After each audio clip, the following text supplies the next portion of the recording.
Kami percaya Tuhan bahwa pemberitaan firman-Mu adalah suara-Mu sendiri, Roh Kudus yang meneduhkan hati kami, menegur kami, menajamkan firman ini, dan juga memberikan pewahyuan kepada setiap daripada kami. Kami percaya kebenaran-Mu memerdekakan hidup kami. Kami sambut firman kehidupan di dalam satu nama Yesus Kristus Tuhan kami. Kami berdoa dan mengucap syukur. Kita sama-sama katakan, amin. Pembahasan firman Tuhan hari ini, saya berikan judul Paham dan Menghargai. Paham dan menghargai. Kalau kita paham sesuatu, kita akan menghargai hal tersebut. Hal tersebut akan menjadi sesuatu yang berharga bagi kehidupan kita. Firman Tuhan diambil dari 1 Korintus 2 ayat 14, mengatakan, tetapi manusia duniawi tidak menerima apa yang berasal dari Roh Allah. Karena hal itu baginya adalah suatu kebodohan. Dan ia tidak dapat memahaminya sebab hal itu hanya dapat dinilai secara rohani. Hal itu hanya dapat dinilai secara rohani. Manusia duniawi tidak menerima apa yang berasal dari Roh Allah. Betul, ayat ini ketika kita baca langsung kita berpikir, itu bukan buat saya, itu buat orang dunia, orang yang tidak percaya Kristus. Tetapi ironisnya banyak anak-anak Tuhan, orang Kristen yang menyebut dirinya orang Kristen pun tidak paham akan Tuhan. Tidak paham akan kebenaran firman Tuhan. Karena akhirnya tidak paham sama kebenaran firman, jalan-jalan Tuhan, dan ketika kita menempuh kehidupan ini, banyak yang akhirnya di dalam pikiran dan hati kita merupakan kebodohan. Ironis. Kebodohan. Dan akhirnya itulah yang akhirnya membuat manusia, bahkan orang-orang percaya, komplain sama Tuhan. Menyalahkan Tuhan. Karena tidak paham akan kebenaran. Tidak paham akan hidup bersama dengan Tuhan, berjalan bersama dengan Tuhan. Dan Alkitab dengan sangat jelas mengatakan bahwa kalau kita paham justru, ya, itu akan menjadi sesuatu yang sangat berharga. Sebab apa? Dikatakan di bagian yang terakhir daripada ayat ini, sebab hal itu, kebenaran itu hanya dapat dinilai secara rohani. Hanya dapat dinilai secara rohani. Berarti pemahaman itu betul-betul bukan hanya sekedar di dalam pikiran dan hati kita, tetapi roh kita ini yang sudah lahir baru harus terus diberikan makan. Diberikan makanan rohani. Bapak Ibu yang dikasihi Tuhan, seumur hidup kita sudah terlahir dengan jiwa yang menguasai kehidupan ini. Di dalam jiwa itu ada pikiran kita, ada kehendak, ada keputusan, ada emosi, perasaan. Semuanya ada di dalam jiwa kita. Dan jiwa ini sudah penuh dengan sampah. Sudah penuh dengan racun, sudah penuh dengan hal-hal yang sangat duniawi karena memang kita hidup di dalam dunia yang sudah jatuh. Kita diciptakan tubuh, jiwa, dan roh. Ya. Jadi usia jiwa kita ini sama dengan usia kita. Kalau kita berusia 50 tahun berarti jiwa kita usianya juga 50 tahun. Selama itu. Nah, waktu kita lahir baru, yang lahir baru itu bukan tubuhnya. Karena tubuhnya itu nanti akan diberikan tubuh yang fana ini akan diberikan tubuh yang mulia nantinya. Jiwa ini juga in progress. Roma 12 ayat 1, 2, dan 3 menjelaskan bahwa pembaharuan budi itu in progress, terjadi hari lepas hari. Makanya saya katakan sekolah kehidupan itu nggak bisa stop. Itu terus berlangsung sampai Yesus datang. Terus sekolah kehidupan setiap hari. Pembaharuan budi, pembaharuan pikiran dan hati ini setiap hari. Nah, waktu kita lahir baru, sekali lagi, bukan tubuh yang lahir baru, bukan juga jiwa yang lahir baru, tapi rohnya yang lahir baru. Nah, waktu kita lahir baru, usia roh kita yang lahir baru itu, waktu terima Yesus itu, sudah pasti alhasil lebih muda usianya daripada jiwa ini. Yang sudah sejak lahir bersama-sama dengan kita sampai hari ini juga. Jadi usia daripada roh yang lahir baru ini masih lebih muda daripada jiwa ini. Daripada pikiran ini, daripada tata kehidupan atau tatanan pikiran ini yang sudah banyak sekali distorsinya, deviasinya, sampahnya, racunnya daripada dunia ini, pengaruh-pengaruh yang buruk itu sudah masuk dan terbenam, seringkali juga masuk ke dalam hati yang akhirnya menjadi jati diri manusia. Makanya ketika lahir baru, waktu rohnya diperbaharui, jiwanya itu in progress. Gak langsung baru, itu terus setiap hari sekolah kehidupan. Nah, sekali lagi bagi kita, untuk supaya kita bisa mengerti firman ini dengan baik dan benar, firman Tuhan hari ini mengajarkan kita bahwa kalau kita tidak memberikan makan roh yang lebih muda usianya daripada jiwa kita yang sudah lama itu, alhasil jiwa ini akan terus menguasai kehidupan. Akan terus menguasai kehidupan. Makanya akhirnya hal-hal yang akhirnya merupakan kebenaran, ya, yang merupakan kebenaran itu menjadi kebodohan bagi anak-anak Tuhan. Menjadi kebodohan bagi banyak orang-orang percaya bahkan. Karena tidak paham. Karena tidak paham sama kebenaran itu. Makanya saya selalu ajak semua jemaat, orang-orang percaya, saya selalu ajak, ayo hubungan intim sama Tuhan kita. Hubungan intim itu adalah gaya hidup, bukan keharusan. Saya sudah khotbahkan berkali-kali. Hidup itu harus dikuasai firman, bukan sekedar tahu firman. Kita sudah lihat banyak contoh hamba-hamba Tuhan yang jatuh dalam dosa bahkan. Saya baru membaca sebuah berita yang menyedihkan, salah seorang penyanyi rohani yang saya sangat suka dan lagu-lagunya memberkati kehidupan saya beberapa hari yang lalu. Dia posting di Instagramnya, dia kasih tahu bahwa saya sudah tidak lagi menjadi pengikut Kristus. Ini karena apa? Karena pemahaman tentang kebenaran itu belum ada dalam hidup orang itu. Dan akhirnya kehidupan ini, tekanan-tekanan yang dari luar ini ketika terjadi, akhirnya jalan hidup ini bersama Yesus itu menjadi sesuatu kebodohan bagi dia. Ironis. Saya sudah pernah saksikan, saya ini koleksi pesawat terbang. Ya. Jangan kaget Bapak Ibu kalau pernah dengar kesaksian saya ini pasti udah ngerti, tapi kalau yang baru pertama kali dengar pasti kaget. Saya punya 300-an lah ya pesawat terbang. Bukan yang benarnya ya. Jangan langsung pikir ini pendeta kok kayanya luar biasa. Bukan. Saya koleksi diecast. Diecast itu seperti ini, Bapak Ibu. Bisa lihat? Nah, bisa lihat? Ya. Nah, ini adalah koleksi saya yang terbaru ya. Pesawat Garuda Indonesia Airbus 330. Ya, mungkin nggak terlalu jelas, tapi ini di depannya saya bisa gambarkan, ini ada maskernya, Bapak Ibu. Di livery-nya ada tulisan, ayo pakai masker. Ini salah satu koleksi yang terbaru yang saya baru dikirim sama supplier saya. Karena saya koleksi, diecast namanya. Ya. Nah, bagi Bapak Ibu yang tidak mengerti tentang koleksi seperti ini, mungkin akan berpikir, ngapain sih koleksi-koleksi seperti itu?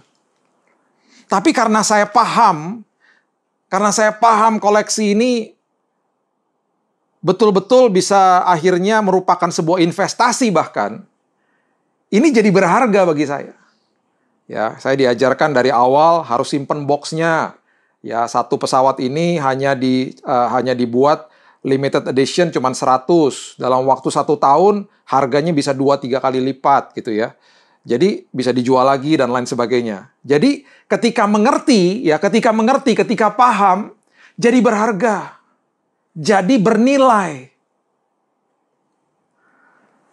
Saya pernah diajak ke sebuah galeri lukisan. Dan seseorang yang mengerti lukisan itu mengatakan lukisan yang ada di depan saya harganya 1 M. Ya, harganya 1 M. Yang saya lihat di depan saya, karena saya tidak mengerti seni, itu hanya coret-coretan saja. Ya, memang dia katakan itu lukisan abstrak. Karena saya tidak paham, karena saya tidak mengerti seni lukisan, bagi saya, itu sebuah kebodohan. Kok harganya bisa segitu mahal? Kok ada yang mau beli lagi? Jadi, dalam semua aspek kehidupan, kalau kita nggak paham, kalau kita tidak mengerti, itu bisa menjadi sesuatu kebodohan. Dan bahkan tidak menjadi sesuatu yang menjadi prioritas. Sesuatu yang akhirnya, yang kita tidak pahami, akhirnya kita juga akan tidak memberikan perhatian atasnya. Gitu loh. Tetapi ketika kita paham, ketika kita mengerti, itu menjadi sesuatu yang bernilai. Sesuatu yang betul-betul berharga akhirnya. Makanya saya nggak heran ketika orang yang tidak mengerti bagaimana sebuah pernikahan di dalam Kristus itu, akhirnya merupakan kebodohan bagi dia untuk mengasihi suami atau istrinya. Merupakan kebodohan bagi seseorang ketika tidak mengerti firman untuk mengampuni orang yang bersalah kepadanya. Ah, ngapain? Orang dia yang salah sama saya kok. Ini contoh saja. Ya. Contoh saja. Di dalam firman Tuhan, Yesus mengatakan begini. Ini salah satu aspek yang supaya kita bisa terbuka pikiran kita. Dia katakan begini selalu. Kasihilah manusia, ya, saling mengasihi, seperti aku mengasihimu. Itu jelas firman Tuhannya di Yohanes. Kasihlah atau saling mengasihilah sesama manusia. Standarnya apa? Sama seperti aku mengasihimu. Nah, kalau kita nggak paham sama firman itu, ketika ada manusia bersalah sama kita, dan kita dibilangin untuk tetap mengampuni dia, dan bahkan menjadi orang yang pertama mengampuni dia, itu bagi kita kebodohan. Ah, yang bener aja kamu. Dia yang salah kok. Kebodohan akhirnya bagi kita. Karena nggak paham firmannya. Padahal standarnya mengasihi manusia itu standarnya Kristus. Standar mengasihi suami atau istri itu Kristus. Bukan saya mengasihi dia dengan kondisi, kalau kamu mengasihi saya, baru saya mengasihi kamu. Kalau saya mengasihi kamu, kamu juga harus timbal balik dong kepada saya. Menuntut akhirnya. Akhirnya menjadi kebodohan. Jadi ketika kita mengerti tentang prinsip ini, akhirnya apa? Akhirnya begini. Saya selalu katakan bahwa mencari orang yang tepat itu mitos. Nggak pernah ada. Jadi bagi yang jomblo, yang belum punya pacar, mencari orang yang tepat, nanti saya akan mencari orang yang tepat bagi hidup saya. Nggak ada orang yang tepat. Karena tidak ada manusia yang bisa memenuhi keinginan dan harapan kita ya, dari A sampai Z. Nggak ada. Pasti kita kecewa ujung-ujungnya. Saya mengharapkan suami saya itu menjadi orang yang tepat bagi saya. Atau istri saya itu menjadi orang yang tepat bagi kita, akan kecewa. Jadi gimana dong kuncinya? Kalau kita paham sama kebenaran firman, kalau kita terus membaca pengajarannya Yesus, akhirnya apa? Kita mengertinya begini, ketika saya masuk ke dalam sebuah hubungan, saya harus mempersiapkan diri untuk menjadi orang yang tepat bagi pasangan saya. Ketika saya masih jomblo, belum punya pacar, saya harus mempersiapkan hidup saya untuk menjadi orang yang tepat bagi nanti calon pasangan saya. Ketika hal itu kita pahami dengan baik dan benar, kita menjadi orang yang tepat bagi pasangan kita, kita akhirnya bisa dengan lebih mudah untuk mengasihi dia tanpa kondisi. Standarnya apa? Sama seperti Kristus mengasihi saya.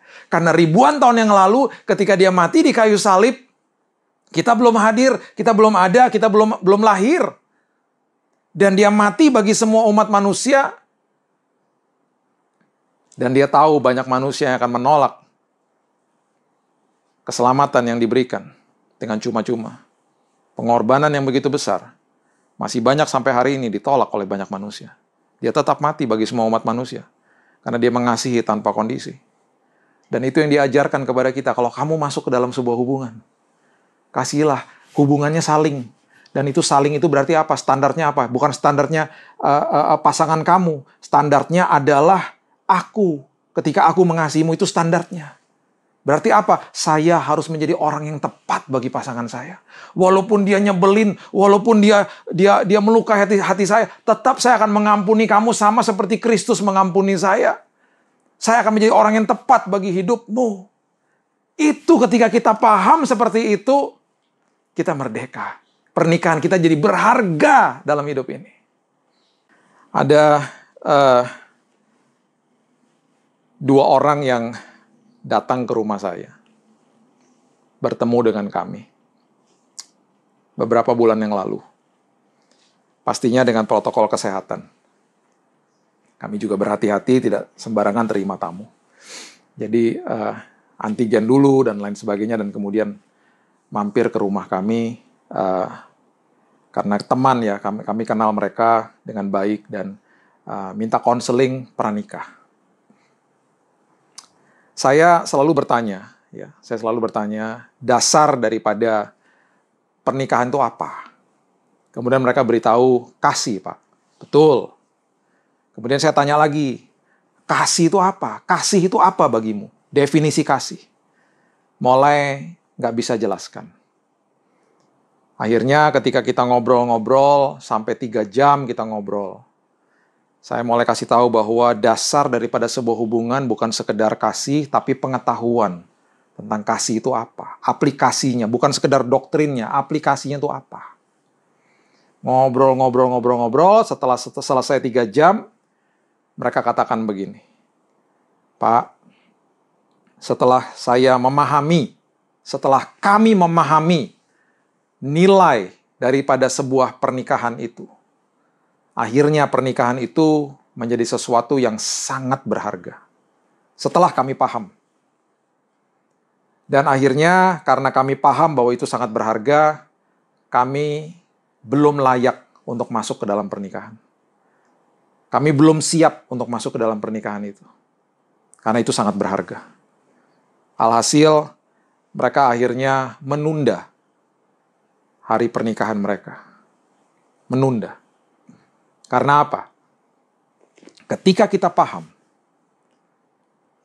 apapun itu aspek kehidupan dalam hidup ini, ketika kita paham kebenaran, itu menjadi sesuatu yang sangat berharga. Makanya saya selalu ajak, ayo hidup intim sama Tuhan. Ayo terus, jangan sekedar hanya dengar khotbah saja. Jangan sekedar hanya dengar khotbah saya pada saat ini saja. Nanti setelah selesai dicatat, dilihat lagi, dipelajari. Kalau perlu diskusi sama keluarga, ketika ada mesbah keluarga, dibahas lagi sama-sama. Sampai ngelotok gitu ya, sampai pewahyuannya dapet, sampai tajam gitu masuk ke dalam menguasai pikiran dan hati kita. Itu yang namanya memberi makan roh. Karena roh itu usianya lebih muda daripada jiwa. Kalau rohnya nggak dikasih makan kebenaran, lama-lama jiwanya yang berkuasa. Makanya nggak peduli orang itu udah khotbah sekian lama, orang itu udah melayani Tuhan sekian lama. Kalau rohnya nggak dikasih makan, tetap aja alhasil terjadi hal-hal yang tidak diinginkan. Karena jiwanya yang berkuasa. Ada sebuah gambaran di dalam Perjanjian Lama, karena Perjanjian Lama ini adalah sebuah kisah, banyak sekali kisah-kisah yang sangat indah, dan itu menggambarkan apa yang akan terjadi di dalam Perjanjian Baru sebenarnya. Salah satu contoh yang sangat relevan dengan firman pada hari ini adalah Kejadian 25 ayat yang ke-23 ya. Di peristiwa ini adalah firman Tuhan kepada Ribka sebenarnya ya, istri daripada Ishak yang waktu saat itu dia mandul. Kemudian dengan doa daripada Ishak, akhirnya dia bisa mengandung anak ya. Dan ini adalah firman Tuhan kepadanya di Kejadian 25 ayat 23. Dua bangsa ada di dalam kandunganmu, dan dua suku bangsa akan berpencar dari dalam rahimmu. Ya, suku bangsa yang satu akan lebih kuat dari yang lain. Dan anak yang tua, ya, anak yang tua akan menjadi hamba kepada anak yang muda. Anak yang tua akan menjadi hamba kepada anak yang muda. Ini gambaran bahwa nantinya ya di dalam kehidupan manusia pun ya, yang tua ini, si jiwa ini harus tunduk sama yang muda, sama roh ini yang baru lahir baru. Jadi berarti apa? Yang muda ini harus terus dikasih makan supaya lama-lama dia berkuasa atas jiwa ini. Menguasai jiwa kita ini, pikiran dan hati kita yang sudah banyak sampahnya. Karena itu sudah terlalu banyak distorsi dan sisi-sisi negatif dari apa yang kita lihat dan dengar seumur hidup kita ini. Alhasil kalau kebenaran itu tidak diberikan makan, roh itu tidak diberikan makan, kejadian-kejadian dalam hidup ini, pengalaman dengan Tuhan menjadi sebuah kebodohan. Makanya nggak heran ketika orang akhirnya mencibir Tuhan, kemudian menyalahkan Tuhan. Kenapa Tuhan begini, Pak? Kenapa Tuhan begitu, Pak? Sangat mudah pastinya bagi kita untuk memuliakan nama Tuhan dan memuji Tuhan dan mengucap syukur ketika kondisi kita baik-baik saja. Tapi kita akan langsung bisa komplain dan tidak paham ketika kita menghadapi kesulitan karena nggak ngerti firman-Nya. Ya, kiasan-kiasan ini digambarkan dalam kehidupan yang akhirnya Ishak yang lebih muda berkuasa atas Ismail yang lebih tua, ya. Yakub yang lebih muda berkuasa mendapatkan berkat daripada kakaknya yaitu Esau, ya. Anak yang terhilang juga begitu. Si bungsu pulang tapi kakaknya yang walaupun ada di dalam rumah dia tidak mengerti bahwa dia punya akses kepada bapaknya. Kakaknya yang terhilang juga akhirnya. Ya, Yusuf juga begitu dengan kakak-kakaknya. Walaupun dibuang, dijual, difitnah, kemudian masuk ke dalam penjara, akhirnya dia yang memerintah, dia berkuasa atas kakak-kakaknya. Daud pun begitu. Yang tidak direken lah istilahnya ya. Tidak dipandang, akhirnya mengalahkan Goliat di hadapan kakak-kakaknya. Ya. Jadi ini adalah sebuah gambaran bahwa kita terus harus memberikan makan kebenaran ini, roh kita ini, yang masih muda umurnya. Supaya lambat laun roh ini menguasai jiwa, menguasai pikiran, menguasai hati. Ketika itu terjadi, kita akan mengalami kemenangan demi kemenangan. Bahkan, hal sulit pun dalam hidup ini, kita akan terus katakan, Tuhan itu baik. Walaupun menghadapi tragedi dalam kehidupan ini pun, kita akan terus katakan, Tuhan itu baik. Tuhan itu baik. Ya. Mutiara itu dibentuk dari pasir atau kotoran yang masuk ke dalam tiram atau kerang itu. Dia mempunyai defense mechanism, dia mengeluarkan sebuah cairan yang menutupi pasir atau kotoran atau gangguan dari luar itu. Dan lambat laun itu menimbulkan atau menumbuhkan sebuah mutiara yang indah, bahkan bisa 1 tahun lebih menjadi sebuah mutiara yang sangat indah. Tekanan dari luar yang namanya stres, ya, itu nggak pernah bisa kita kontrol. Kesengsaraan hidup nggak bisa kita kontrol. Yang kita bisa kontrol hanya diri kita sendiri. Bagaimana saya respon akan hal-hal seperti ini? Makin saya paham firman, walaupun kesengsaraan, kesulitan hidup pun menjadi sesuatu yang berharga bagi saya. Bayangkan coba. Walaupun saya sedang menghadapi tragedi kehidupan, itu pun berharga bagi saya. Bayangkan coba. Makanya Paulus mengatakan, aku ketika berhadapan dengan kesengsaraan, aku bermegah.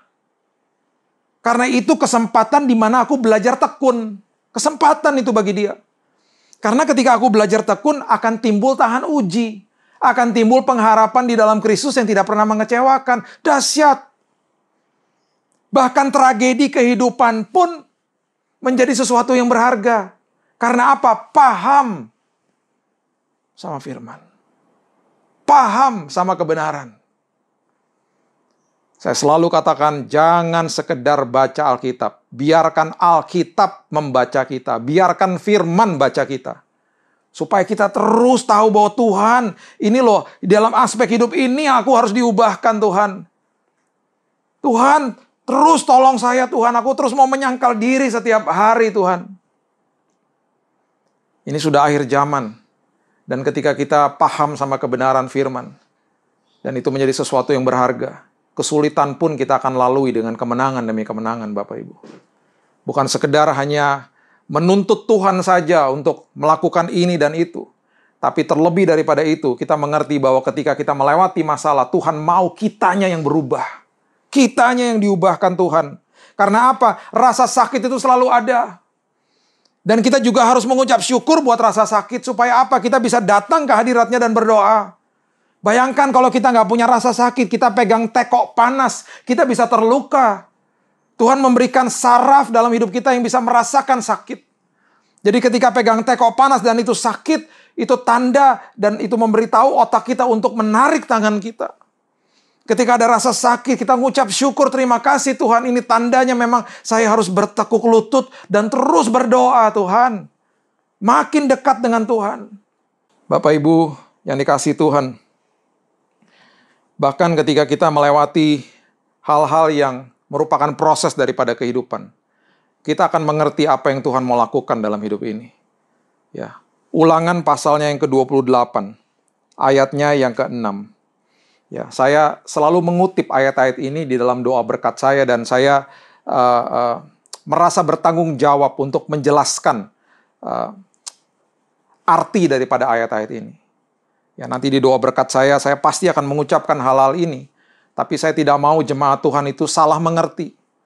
Karena yang saya juga ditegur Tuhan, karena Tuhan bilang harus ajarkan maksudnya apa. Saya ngerti, tapi belum tentu yang mendengar mengerti. Karena ini ayat populer, ayat yang sering kali diucapkan di doa-doa berkat. Dan kita dengan enaknya amin-amin saja, tapi nggak ngerti pemahamannya. Ulangan pasal yang ke-28 ayat yang ke-6 mengatakan, diberkatilah engkau pada waktu masuk. Dan diberkatilah engkau pada waktu keluar.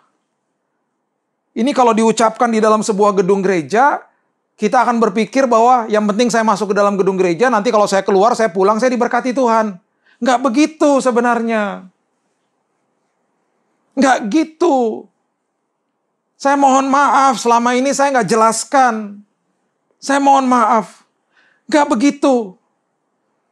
Diberkatilah ketika engkau masuk. Dan diberkatilah ketika waktu engkau keluar. Itu maksudnya apa yang kita lakukan di dalam, itulah esensinya. Maksudnya itu loh. Nggak sekedar masuk dan keluar saja. Waktu saya di dalam itu saya ngapain? Waktu saya di dalam itu, waktu saya dengar firman itu, saya ngapain?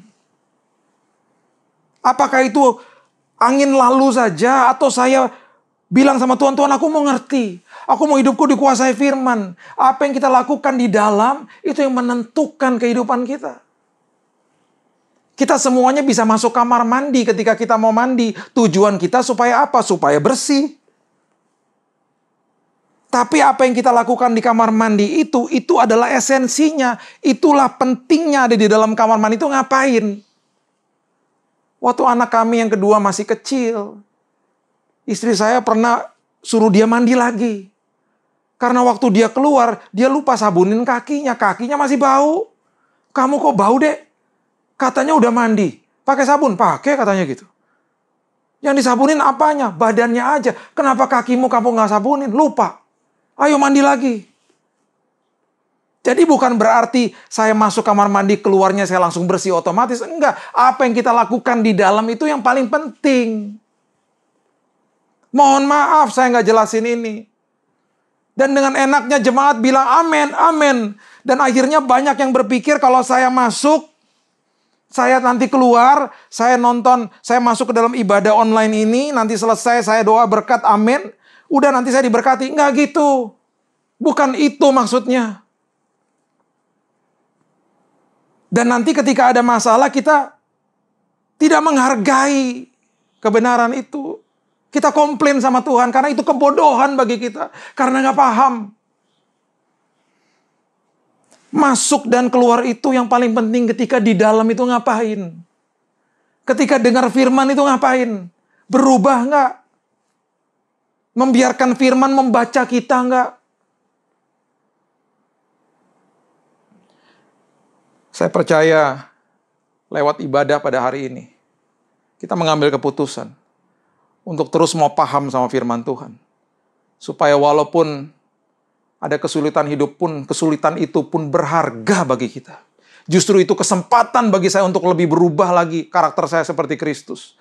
Justru itu kesempatan saya bisa belajar tekun, saya bermegah di depan kesengsaraan. Itu adalah orang-orang Kristen yang dewasa. Kemudian ayat yang terakhir dikatakan di Ulangan 28, ayatnya yang ke-13, ini juga saya sering kutip dan saya mohon maaf kalau belum jelaskan selama ini. Tuhan akan mengangkat engkau menjadi kepala dan bukan menjadi ekor. Engkau akan tetap naik dan bukan turun. Apabila engkau mendengarkan perintah Tuhan Allahmu yang kusampaikan pada hari ini, kau lakukan dengan setia. Seringkali kita bilang, yo enak ya ikut Tuhan, nanti dibawa naik sama Tuhan, nggak akan turun lagi. Nggak gitu juga pengertiannya. Bapak Ibu naik itu nggak enak. Kami setiap bulan mengunjungi mertua saya di Bandung. Dan perjalanan dari Jakarta ke Bandung itu lewat tolnya sangat indah Bapak Ibu. Pemandangannya sangat indah. Melewati gunung-gunung. Tapi ketika mau masuk ke dalam kota Bandung itu jalan tolnya nanjak. Dan mobil semuanya mulai kecepatannya mulai berkurang. Karena kebanyakan pakai gigi 1, gigi 2, gigi 1. Karena berat untuk naik. Dan ketika kita lihat ke kanan, kita akan melihat mobil-mobil yang sedang turun. Dan kecepatannya tinggi. Dan kelihatannya enak. Dan seringkali ketika kita dibawa naik sama Tuhan, memang itu tidak enak rasanya. Ketika kita sedang dibawa naik sama Tuhan, itu nggak mudah. Nggak ada yang pakai gigi 4 naik nanjak. Nggak ada. Gigi 1 semuanya. Dan jalannya pelan. Diproses soalnya. Jangan sampai kita betul-betul dikelabui dengan orang-orang yang sedang turun. Karena ketika kita melihat mereka turun dan jalannya cepat, seringkali kita katakan, kok enak ya hidupnya ya. Itu yang dikatakan sama Asaf, pemimpin biduan di Mazmur. Dia katakan dengan sangat-sangat, karena dia belum mengerti firman, dia katakan dengan sangat-sangat tidak bertanggung jawab. Dia katakan, kenapa kau memberikan kemujuran bagi orang-orang fasik? Kalau dalam bahasa kita sehari-hari, Tuhan kenapa kau memberkati mereka? Kok enak hidupnya Tuhan? Saya mau beritahu ini, Bapak Ibu, ketika kita dibawa naik walaupun susah, nanti kalau kita sudah di atas, Tuhan bawa kita ke dalam gunung-gunung yang baru. Walaupun berat naiknya, walaupun dengan pergumulan naiknya, nanti orang-orang yang di bawah itu akan minta tolong sama kita. Tolong saya juga mau naik. Mereka tidak sadar mereka sedang turun. Itu artinya terus naik dan tidak turun. Terus naik itu adalah terus naik bersama-sama Kristus dan itu adalah proses. Dan walaupun berat, karena kita memahami firman, kita akan katakan, Tuhan ini pun berharga. Ini pun dahsyat, ini pun hebat Tuhan. Karena apa? Karena aku yang diubahkan Tuhan. Karena aku sedang dibawa naik walaupun tidak enak Tuhan. Pemahaman akan firman Tuhan itu betul-betul membawa kebahagiaan yang luar biasa Bapak Ibu. Karena segala sesuatunya, suka dan duka, itu semuanya berharga. Berharga. Karena apa? Kita paham. Kita paham. Makanya katakan, Tuhan, bukakan mata rohaniku, bukakan telinga rohaniku. Aku mau makin mengerti firman-Mu. Saturasi hidupmu dengan firman. Saturasi pikiran dan hatimu dengan firman setiap hari. Ada hal-hal yang saya korbankan setiap hari. Untuk saya bisa duduk tenang dan membaca firman dan Minta sama Tuhan untuk memberikan pengertian yang lebih lagi. Hari lepas hari. Menjadi gaya hidup kehidupan kita. Dan makin saya pahami, segala sesuatunya makin berharga bagi saya. Saya percaya lewat firman hari ini, kehidupan kita diubahkan Tuhan. Karena saya mau kita semuanya makin dewasa di dalam Tuhan. Saya rindu bertemu dengan Bapak Ibu sekalian. Saya percaya nanti pada waktunya kita akan bertemu kembali. Walaupun dalam kondisi seperti ini. Ya, cek hati kita masing-masing. Jangan pernah berkata bahwa, saya nggak rasa hadirat Tuhan, Pak, kalau cuma nonton online aja kayak begini. Hadirat Tuhan itu tergantung diri kita masing-masing. Ya, tergantung diri kita masing-masing. Hadirat Tuhan itu ada di mana-mana. Ada bersama dengan saudara kapan saja, di mana saja. Ya. Hadirat Tuhan itu tidak ditentukan oleh sebuah kondisi dan suasana. Bukan. Hadirat Tuhan ada di mana-mana. Makin kita paham firman, segala sesuatunya berharga. Melewati musim pandemi ini pun berharga. Karena banyak kesempatan kita bisa berubah. Banyak kesempatan kita bisa didewasakan. Banyak kesempatan kita makin bisa belajar.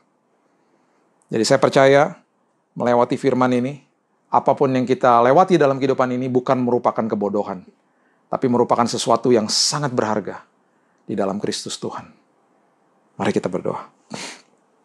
Tuhan, terima kasih buat hari ini, mengucap syukur buat keindahan dan kemuliaan Tuhan. Terima kasih buat firman Tuhan yang sangat indah. Firman-Mu selalu indah. Firman-Mu is always beautiful, Tuhan. Terima kasih, Tuhan. Terima kasih buat kebenaran firman. Kebenaran firman itu memerdekakan kehidupan kami. Dan ketika kami makin mengerti kebenaran demi kebenaran, apapun yang ada di depan kami, itu berharga. Keluarga kami berharga, pelayanan kami berharga, bahkan kesulitan kami pun berharga, Tuhan. Kami senantiasa akan terus mengucap syukur. Karena kami makin paham tentang kebenaran. Karena kami tahu Tuhan selalu merancangkan sesuatu yang indah. Bapak, aku berdoa, bagi siapapun yang menonton pada hari ini, kalau ada yang sakit, aku perkatakan kesembuhan dalam nama Yesus. Arahkan tanganmu, percaya kepada Kristus yang sudah memberikan kesembuhan ribuan tahun yang lalu. Apapun yang kau alami pada saat ini, kalau engkau menonton dari rumah sakit, atau dari tempat tidurmu engkau sedang sakit, kesembuhan terjadi dalam nama Yesus. Dalam nama Yesus. Percaya. Imanmu menyelamatkanmu. Imanmu di dalam Yesus menyelamatkanmu. Imanmu di dalam Yesus mengalahkan dunia, mengalahkan sakit penyakit. Sembuh dalam nama Yesus. Sembuh dalam nama Yesus. Cancer sembuh dalam nama Yesus. Tumor sembuh dalam nama Yesus. Dalam nama Yesus. Yang sedang mengalami COVID pada hari ini, sembuh, pulih dalam nama Yesus. Aku berdoa Tuhan, your grace, kasih karunia Tuhan, hadir di dalam ruangan demi ruangan pada saat ini. Dan kesembuhan terjadi saat ini, dalam nama Yesus. Terima kasih Tuhan, terima kasih Yesus. Percaya bahwa engkau sudah menerima kesembuhan. Percaya, engkau sudah menerima pemulihan total dalam hidupmu. Terima kasih Tuhan. Terima kasih buat firman-Mu. Kami terima firman-Mu Tuhan, dan kami akan jadi pelaku-pelakunya. Kami terus akan memberi makan roh kami Tuhan, supaya roh kami lambat laun terus menguasai jiwa kami. Dan hidup kami ada di dalam kemenangan demi kemenangan. Terima kasih Bapa. Hamba-Mu percaya kita akan semua sampai dan tiba di ujung 2021 dengan banyak kesaksian. Karena kami mengalami Tuhan. Terima kasih Tuhan. Hanya di dalam nama Yesus Kristus, Tuhan dan Juru Selamat kami yang agung, kami sudah berdoa dan sudah menerima firman kebenaran. Diberkatilah keluar masukmu. Engkau akan terus naik dan tidak pernah turun. Karena engkau mengerti proses di dalam Tuhan. Lumbung-lumbungmu senantiasa diisi penuh oleh Tuhan. Apapun yang kau kerjakan dengan kedua belah tanganmu, senantiasa dibuat berhasil oleh Tuhan. Ada perlindungan penyertaan Tuhan, ada kesembuhan dan kesehatan ilahi. damai sejahtera, sukacita, hikmat ilahi melengkapi hidupmu dari hari ini sampai Maranatha Yesus datang kembali. Terimalah berkat ini dan jadilah berkat dimanapun kau berada. Di dalam satu nama Yesus Kristus, Tuhan dan Juru Selamat kami. Kami sudah menerima berkat-Mu. Kita sama-sama katakan, amin. Amin.